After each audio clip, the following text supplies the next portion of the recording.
birthday the other day, Aaron. Yeah. 39, are you? Yeah. That's what Facebook's telling me. Yeah. I'm changing that. I'm 39, yeah.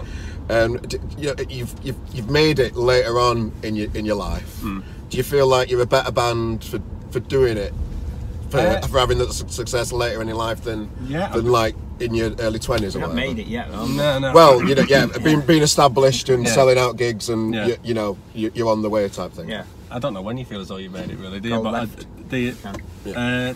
I think we were talking. Me and Kate were talking about this the other day. So we all were, but and talking about the when you're not working to deadlines as such with the album and that, you know, like Cavalcade was recorded over 2 years, really. Yeah.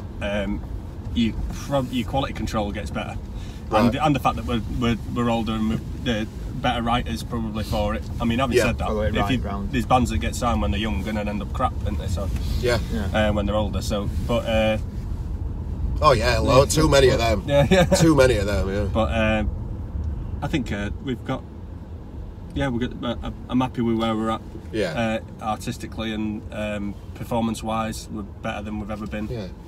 So, and that's probably why we're doing all right now. You know, everything's sort of slotted into place, and we cut our teeth in those. Cut our teeth touring ourselves, and then with James, you knew what you need. James is a big change for like performance-wise, wasn't it? Because as far as having a bigger stage to just get out there, having more to do or more space on stage instead of just being stuck. Because you've been doing the bigger festival stages as well, haven't you? So I presume getting used to the bigger stages. Exactly. I mean, there's been many a times in Manchester where I've seen bands that are like they're performing as though they're playing Wembley when they're playing to 10 people in the night and day. I've always found it a little bit fucking stupid, to be honest. But having said that, in a way, I wish I'd rehearsed a little bit of that, because when we did the first gigs with James, I was like, shit.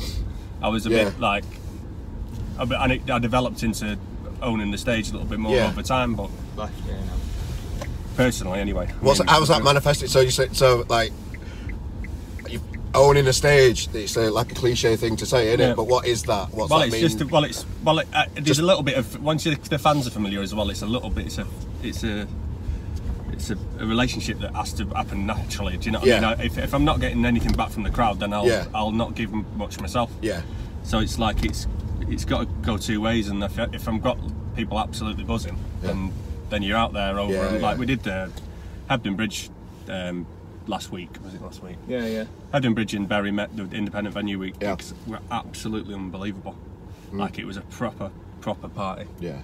And to say that's like it was a tenth of the capacity of Hebden Bridge was Albert Hall. 200 people. Yeah. So it's but the energy was incredible. Like they were comparable to it for me in terms of like which was my favourite gig. It was top. Yeah, brilliant. But we'll just go on. I mean, it was there was the first gigs back after Christmas. I was thinking, what if we've lost our energy from last year? What, just Christmas took its toll? Right. Is there so what kind of tips would you give a band that are they've just passed the stage where they're playing to the mates, they're picking up a bit of a crowd, they're getting a bit of themselves with promoters and things, people are after them? What type of hints and tips would you give a band choosing the right promotional company or management team? What kind of pitfalls have you seen and learned from? And just get out there and gig. And like, you know, a few years ago Kurt was outside gigs at the Arena and the Apollo giving out CDs. Yeah. So and the amount of people we've had recently at gigs who come up to us at the end and said, the first time I'd heard of yous was when I got this CD off some random person when I was queuing outside the Apollo. And that would have been Kurt, or I think you might have done it with him. Yeah, I think it was mainly Kurt and my dad was doing it back in those days as well. So just like basics, get write songs, record them, but write songs for yourself as well, you know, like write what you like playing. Don't try and write anything where you're just trying to latch onto some kind of scene or anything like that, because then you're not sort of being true to yourself, are you?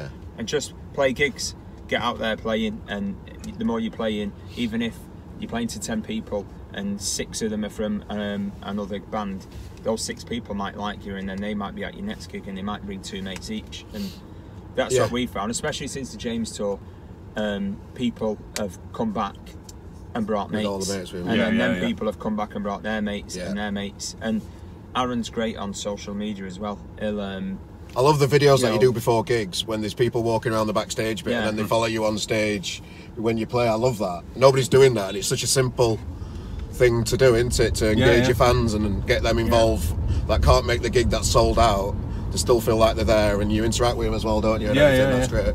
I mean, I've seen other bands do it. We've not invented that, but but it's you do it well. No, thank you, cheers. And it's the fan page, like you said, is ridiculous. Like, because we've got like 20,000 likes on the main page, but the fan page is like they've asked to join that page. There's like 2,500 people. That's just mental.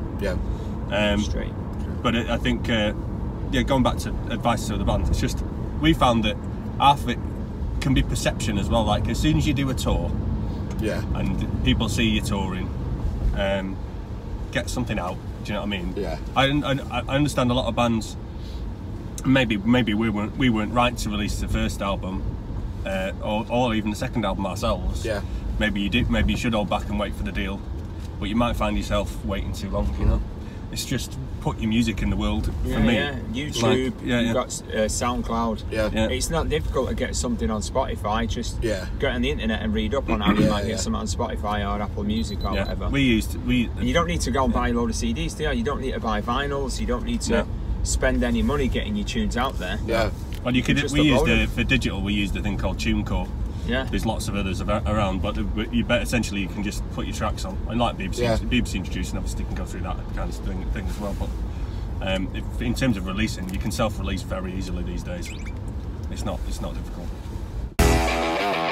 More tips for bands then. So, is there any kind of like terms or conditions you'd advise people not to make when looking at contracted agreements with management companies or promotional people, anything like that? I don't know. I would say just have a look at how long it's for, you know, because and I'm not saying that they're bad, obviously, because you know you said there's people out there. Straight on. Red light. We're at a red light. Oh bollocks!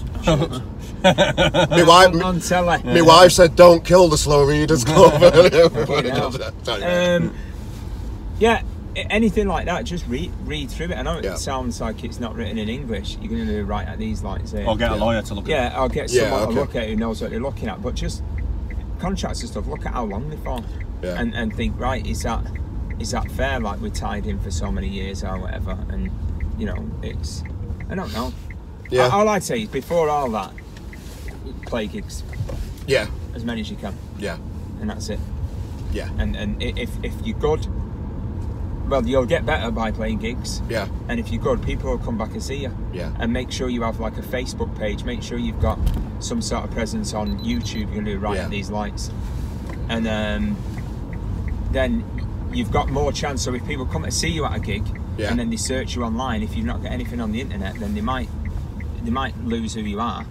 But if you've got stuff on YouTube or SoundCloud, and then just try and keep it fresh, try and keep updating it, and then people will come back and look for more stuff, won't they? Thanks for that. So, new album's coming out, lads.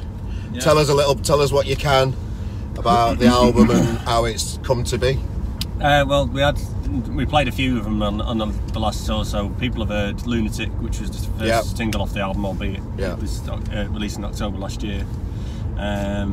We've played, and You Opened Up My Heart is a big track, which is probably going to be the next single. I don't know when this is going out, but that's probably going to be the next single. But it's good. I think it's the feedback we've had from the people that have heard it that so far has been, you know, it's a standard is as good as Cavalcade or better than Cavalcade. So that must have been like a big thing to, just because of how fucking good the album were. It must have been intimidating to try and top that again. I think it was when we started thinking of we're going to write another album. Because then, you know, straight away you say it's got to be better than the last one. But then now we've recorded it. And it's just been done. Shorts on, it's freezing outside. Now we've recorded it, it's just been done. I personally think it's better, but we'll just wait and see what people think. But it's as good as. Are you allowed to mention the official release date and that kind of stuff?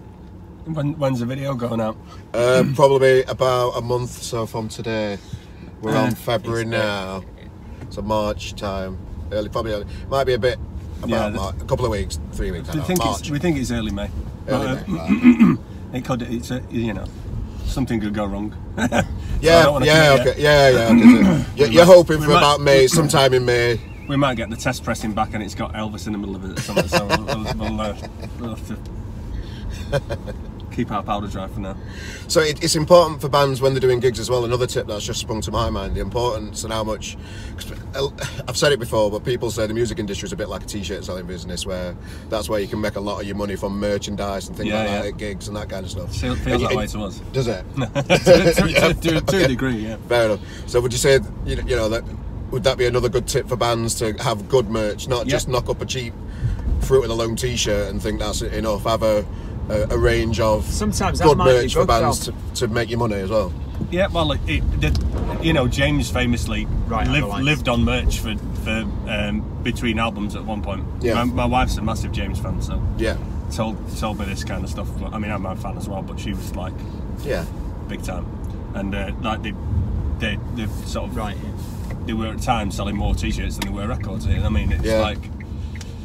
That's not the case for us, thankfully, but it does. It helps. So it's just for us. It's about just building up a bit, get a bit of cash behind us. So if we do want to go out to Europe or the States or whatever, then we've got something behind us basically, and it's the fans that have put us there. Yeah. Is that the next stage then, international?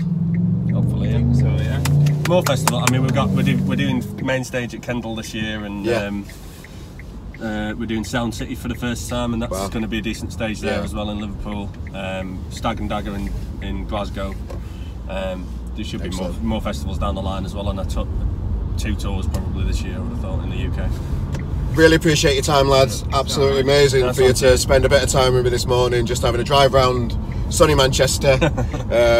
Ladies and gentlemen, Slow Readers Club, exciting things happening in 2018. Just jump on, search Google online, Facebook, Slow Readers Club, you'll find where they are. Join the fans group, get involved. It's a big year coming ahead. Cheers, guys. Nice one. Thank you. Cheers, thank you.